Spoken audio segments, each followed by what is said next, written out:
in life, we must believe that things end, things end at the right time. Things end, things end in due time. This time, it will be my time, yeah. In due time, in my time. I'm so glad that it's my time. I'm gonna be real honest. I do not feel comfortable out the gate saying this statement, so I wanted to do this little buffer before I said it. But no one is coming to help you.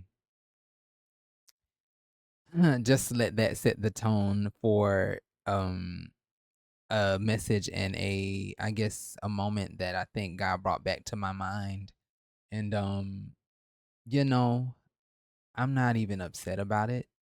I'm glad that God oftentimes can remind me and allow me to have a functioning memory that can go back and remember things and be able to, I guess, connect it to the steps and the places that I'm taking and the areas that I'm feeling, the spaces that it's now, it's always been possible, but the fact that I'm in it is proof, or even that there is, see, the words are leaving, like not leaving me, but it's just hard to explain. But let's just get into it. No one is coming to help you. So when that was said to me, I was, I think that was about 3 years ago, and it was said from a loved one. And I want to really convey the moment when that happened. There was a celebration that, me and my party had just returned from, and I think I'm not really sure how the conversation came about, but it was a classic, what do you want to do with your life, or what are you doing, yada yada yada. And at the time, I don't even know what my answer was. I don't know what my answer was because I know 2 to 3 years ago I was putting a book together. I was also trying to make music, my podcast. I was doing a lot. And one thing that I heard recently that, I have always believed, and I will believe it until I'm no longer here, all work works. And so, I was doing a lot, but then, the question wasn't just projected or thrown in my direction. It was thrown at me and another individual. And so, we both answered. I really cannot remember what I said because I also want to throw this out there. I used to have a lot of shame, and I think that was a problem. I know it was a problem, but I think it was simply because I was trying to protect God rather than letting God protect me and letting God take the hit for everything that God had put in my heart to do.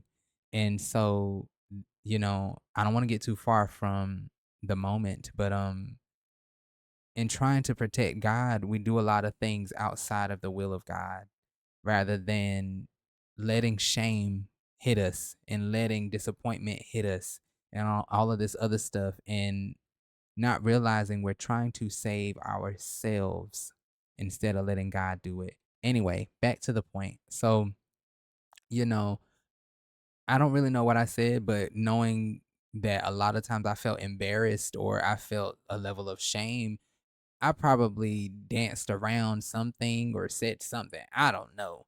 But definitely at the time, you have to be able to be honest and remember what actually was happening. That is the way to deliverance and true healing, is honesty. And so, yes, I was writing a book, I was doing my podcast, and I was also trying to make music. And I think I had just started my garden too.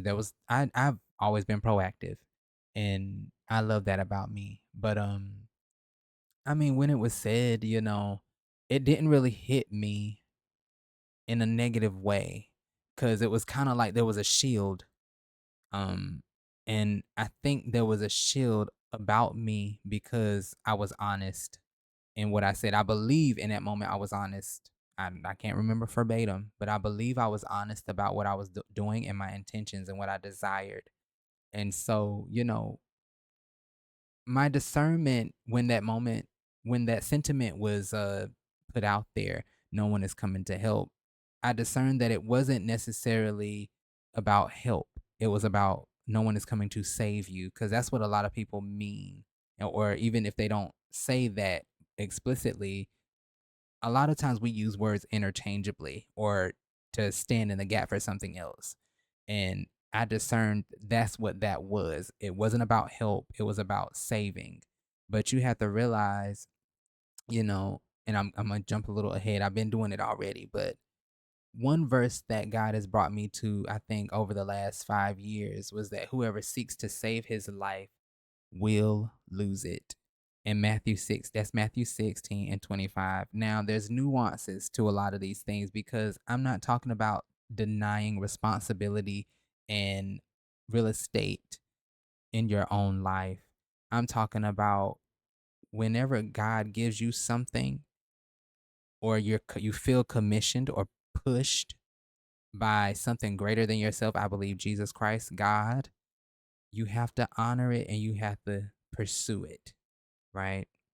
We can go into a whole nother thing regarding that, but I don't seek to save my own life. I do seek to be proactive and to be ever present in every aspect of my own life, diligent and compassionate and, a good steward. But other than that, I don't need to control everything. I already dealt with that, satisfying myself because I was heartbroken and didn't realize that I had been so disappointed that now I'm defiling myself because it's the outcome I can control. And so, I don't want to be too explicit, but I mean, as human beings, we want to feel some kind of safety. And when you don't feel it, you seek to get it on your own, quote unquote, i.e., saving your own life, right? But I mean, yes, when that was said, it hit me, but it's always hit me because sadly, some people experience things earlier in life or later in life. It's never a one size fits all. There's a lot of nuance to this existence. But I had already been experiencing a lack of certain things in my life, but in this case a lack of support. And with that, it's just you cannot force anyone to do something. I've had to reconstruct some of my relationships to become what I know God desires for them to be. But even then, prayer had to go into it. And I mean, me being myself, not trying to manipulate people, but me being steadfast in who God has called me to be. Because if you believe in God, then that to me, everything that is outside of you has to bend because he that is great, he that is in you is greater than anything in this world. And so it's like I said again, it's not about manipulating people. That's the one thing as a believer you shouldn't aim to do. You know, I can't control no one. So in regards to people, I pray. But in regards to me, I do. You know, I have authority regarding my actions and regarding what is in my atmosphere, what I allow in my atmosphere, but I cannot control other people. So if I'm doing something and there's a lack of support or compassion or empathy or sympathy or whatever the case, I can do nothing but go to God about it and let God comfort me. Let God provide, let God restore whatever is missing or lacking or whatever I need because God cares for about everything. I believe genuinely every aspect of our lives God wants to tend to, meticulously, but you have to be willing to give him every area, every little thing and every big thing, you know. And support is very important in the aspect of livelihood, in the aspect of hobbies or whatever it might be. I mean, It don't have to do anything with money. It could just be simple passion or you actually needing, I don't know, we all need support. That we are here for each other. We were created to add value to each other. That's what, to me, God said to Adam, it is not good for man to be alone. So there was a woman that was crafted, made, pulled out from him so they could repopulate, not repopulate, but populate the earth. And so to me, I do live by that sentiment. It's not good for man to be alone, but there's 8 billion people in the planet. And even that sentiment ties back to someone is here to help you. I don't care what it is. Somebody has what you need because 9 times out of 10, God is using a person to deliver the aid, the help. And it's not always going to be a woman. It's not always going to be a man. It's not going to be someone of the opposite sex. Help has nothing to do with sex. It has everything to do with value, aid, and in a lot of areas of our lives, we need aid. We need support, you know? And so for me, I was just kind of like, not even, like I said, I feel like there was a shield when it was said to me. And it didn't really hit me until I got home, till I could process it. And, I had started building up I think a beautiful space where God was invited through prayer and so many other things. And the moment with David came back to me where he said, I will lift up mine eyes unto the hills, which cometh my help, and my help comes from the Lord, which is Psalms 121. And, that alone solidified I serve someone who is better than everyone. So I don't have to worry about what you said because you won't help me and you may or may not have the means to. That doesn't mean that someone else won't. And that doesn't mean that the greatest entity of all won't. And so, as a child, the one who calls on the Lord and calls him refuge, the word also says, he will call me refuge and I will save him. So, even if, you know, no one will help me, no one will save me, God is doing both. God is doing both every day. Every day I wake up because God, I mean, goes to the ends of the earth to keep us established in righteousness, to preserve his righteousness within us. And right thinking and seeing yourself properly is a part of the kingdom identity, right? Even Moses struggled, seeing himself worthy of the calling in the moment in which God was pushing him toward. And really, I guess, how would you say, just asking him simply, almost really commanding him to perform.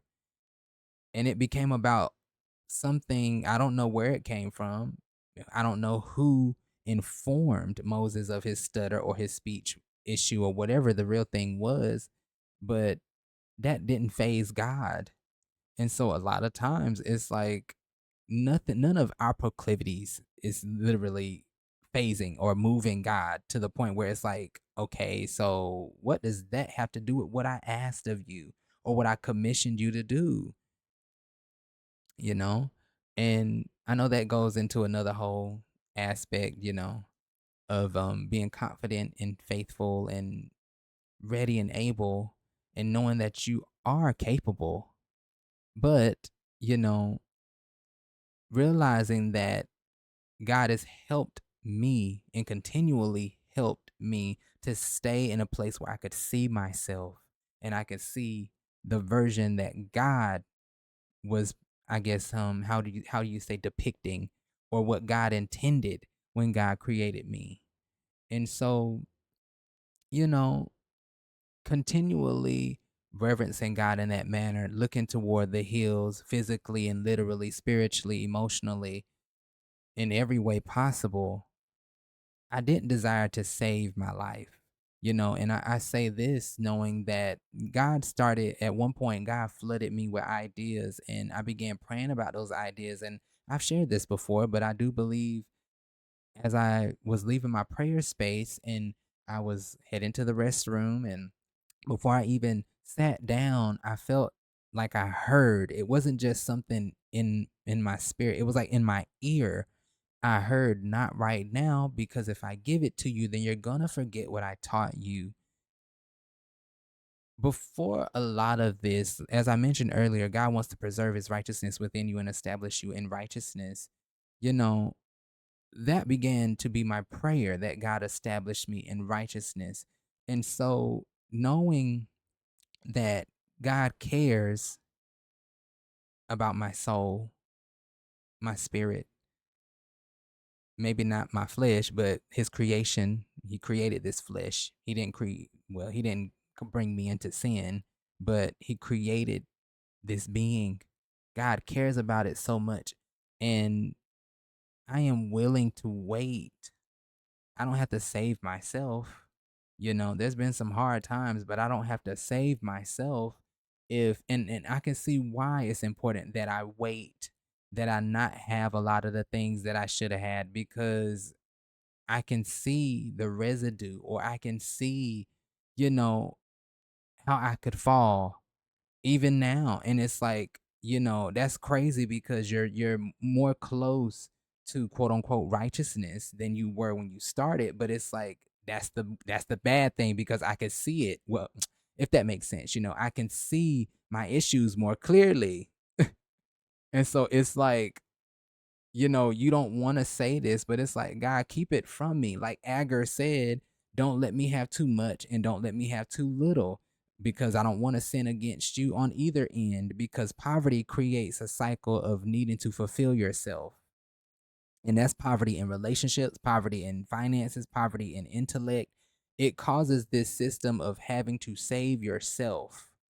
So you might do something that is definitely out of the will of God, but so does being abundantly rich, where that causes you to forsake God and forget the things he has taught you.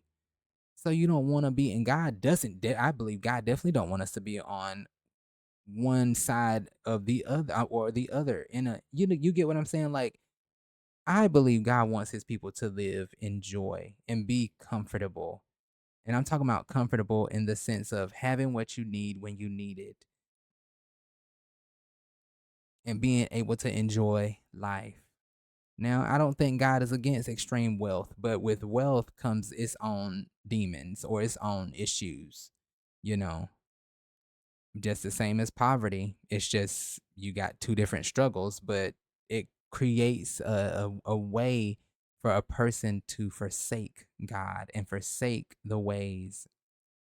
And I know this is kind of getting far from no one is coming to help you, but I'm just giving you a little bit of the mindset of what is happening, you know, outside, because, around, near, and tangent with a sentiment like that. I don't have to save myself.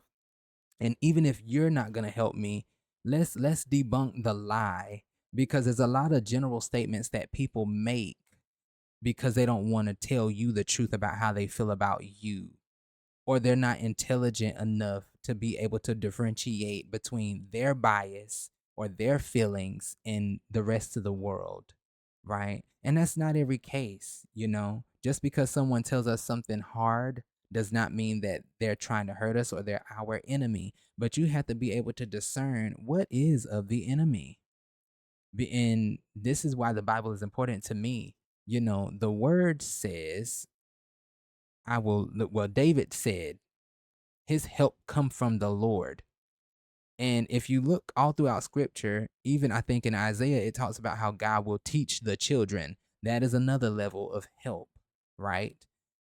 And I don't believe, I believe primarily because he said he would write the law on their heart. But one thing about Proverbs, if you read Proverbs, it teaches you that you can gain the favor of God by living in the way of God. And we say favor isn't fair, but as I have studied Proverbs, favor is absolutely fair. You get it by living uprightly.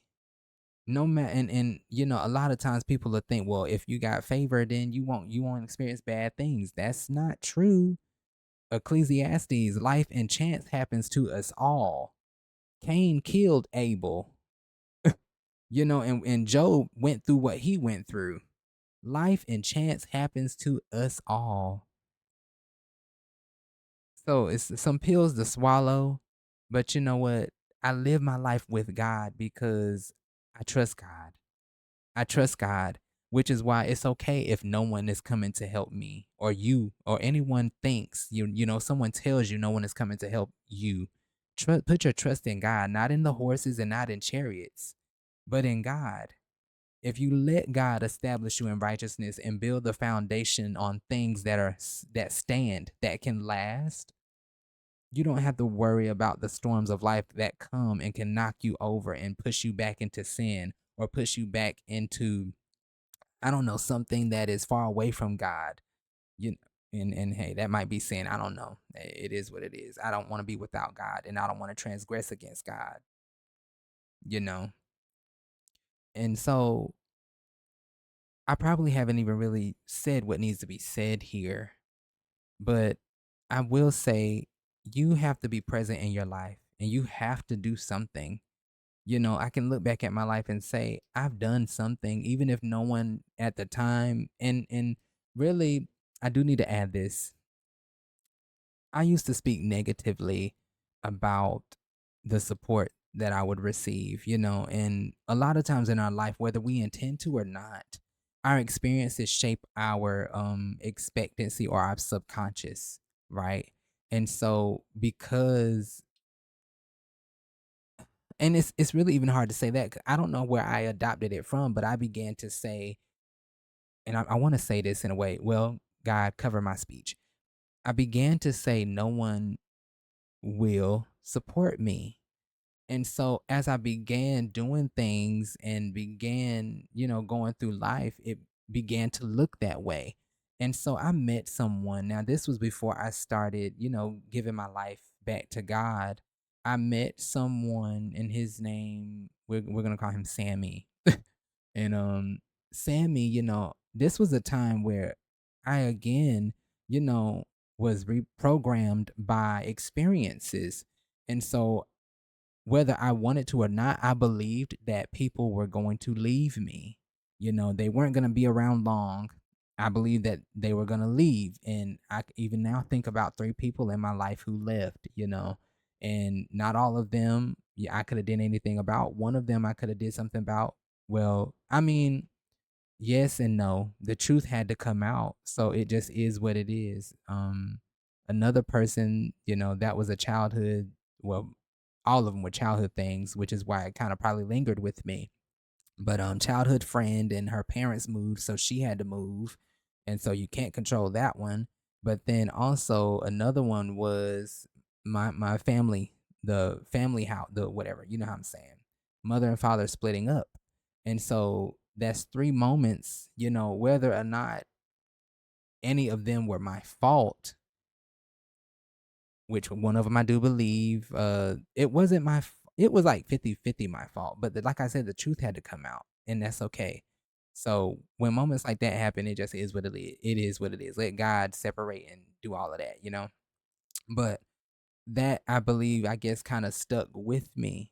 And so I met Sammy, and me and Sammy, we had friction in the beginning, but funny thing, it was like God allowed his presence to institute and introduce me to one of the most key important things I think that the Bible teaches, that your words have power. Now, Sammy wasn't saved or religious, but I think even the heathen and the sinner and the non-believer, they understand practices and I think laws that God has set into place.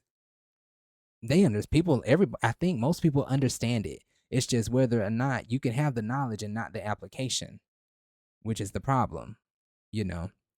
But yes, I mean, so he said that, I was like, y'all are gonna leave me, yada, yada, yada. And so he was just like, stop saying that because, I mean, basically to sum it up, if you keep saying it, it's gonna happen. And well, we were really good friends. I mean, it was, it was something that I think we both needed, but the enemy came up and did what he did, child, and it is what it is. Um, and I wish him nothing but the best. Anyway, but that right there, having experiences shape the way you think, and you may not want to think that way, but I'm glad that God sent help because even though I wasn't honoring God the best way and I was living the way I wanted to, God was patient because one, it's like with David, sadly, David did his thing with Bathsheba and he had to pay the price for that, right? But he was still a man after God's heart. And I could see myself, even with the stuff I was doing at a young age, not knowing better. I knew no better, but now it's completely different. I know better, right? And so if I go back, that's a whole different story. But I believe God has so much grace, and it was like sending people to me where I was at. Not what it should have looked like or what people think it should have been like. God sent people where I was at because even the donkey to Balaam tried to get that man to turn around and stop. God can use anything. There's no limit on God, right? And so your help cometh from the Lord. But you have to be able, and sometimes we're not ready to receive it.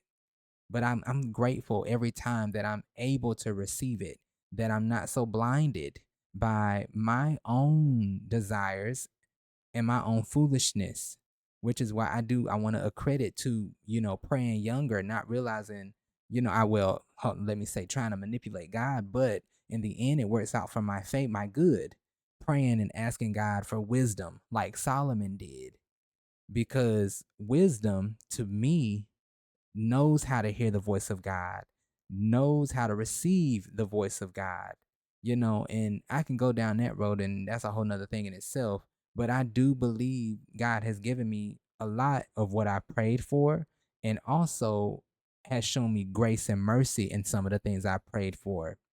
Because I'll share this, at one moment I was praying to die, but God did it, but God did it in a way, and I felt it happening.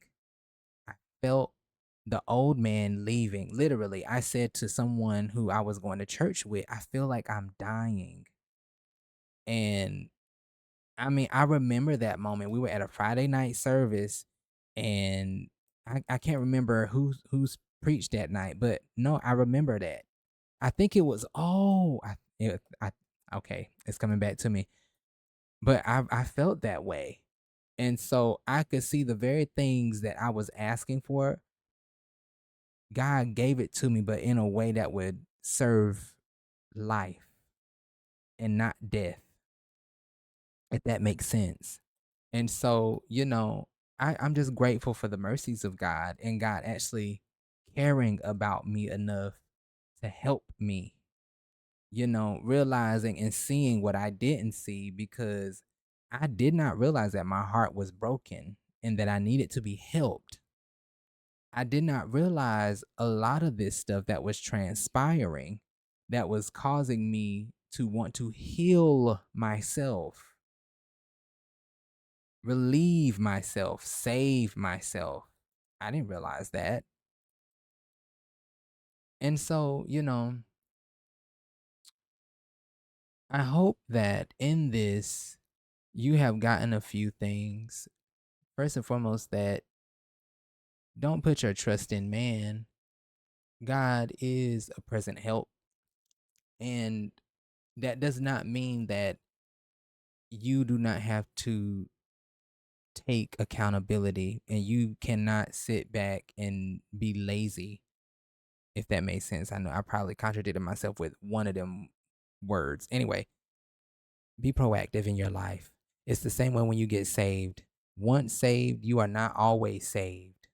Don't let it be the like the person that Jesus looks at and say, "Get away from me because I never knew you." Don't become that, because that can happen. It's not a once saved, always saved. And in that retrospect, it's the same thing in everything else in life. You have to put forth the action, the decision. Everything in this life requires a decision. And then once you make the decision, it requires you to uphold it. And so it's always gonna keep going back and forth, back and forth, back and forth. Make the decision, take the action to keep it in place. Make the decision, take the action to keep it in place.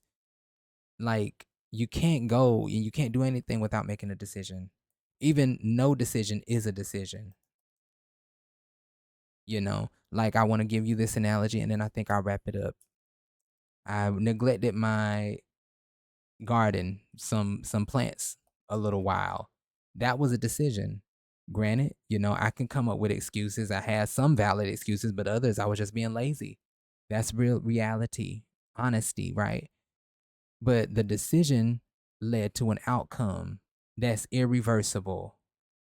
Yes, I can plant more, but the plants that I had died. Some of them, not all of them. But decisions have consequences, and an inaction is a decision. Now, the whole premise of this was to really reinforce, you have to help yourself, because God gives you the tools to help your life, help your situation. Like the widow woman who needed Elisha to help her with the situation where I think her husband died and these men were coming after her children, and he said, "Gather some vessels." And I don't get me to saying the wrong thing, but I'm gonna imply that she went to pouring. She went to pouring, and oil flowed, and that gave her enough revenue. She used what was in her house, and she also humbled herself and went around and asked others for support in this purpose, in this mission. Gather the vessels, and her sons went around and did such as well, and they collectively did that together. And so there is always a help. I don't care what no one says. Don't let no one lie to you. First and foremost, your help cometh from God. God is the only one that can, Jesus is the only one that can save. But you can participate in the building up, in the restoration, in the reconciliation of certain areas of your life. You have to. You have to plant the seeds, water them, and let God get the increase. And I know that pertains to saving souls and ministry and stuff like that. But you can connect it to every other area of your life. You have to participate. Abraham had to participate. Sarah had to participate. Ruth had to participate. Naomi had to participate. I mean, we can go down the list of people who had to do what, or even believe God and move. God said to Abraham, "Go to a place that I will show you." And I have definitely adopted that mindset, because I don't know what it's going to look like, but God, I'm going to go. I'm going to go until you say stop, or until you say no, or whatever the case might be, because that is action. That is me making a decision. The songs that I made, the poetry I've written, the fashion designs that and the stuff that didn't land, or the stuff that's accumulating energy so that it can bring forth something in the future, whatever it could be, all work works. Nothing, nothing was wasted. Nothing will be wasted. And so, I really do pray that I help the person who may have heard no one is coming to help you. Because first and foremost, remember this, like I said, God is your help. But also for the one who may not be spiritual, but even also for the spiritual person, There are 8 billion people in the planet. Come on now. Somebody is willing to buy what you are selling. Somebody is praying to run into you, to meet you, to encourage you, to donate, support, to invest into you. You know, there don't let pessimism run your mind and have a field day in your heart.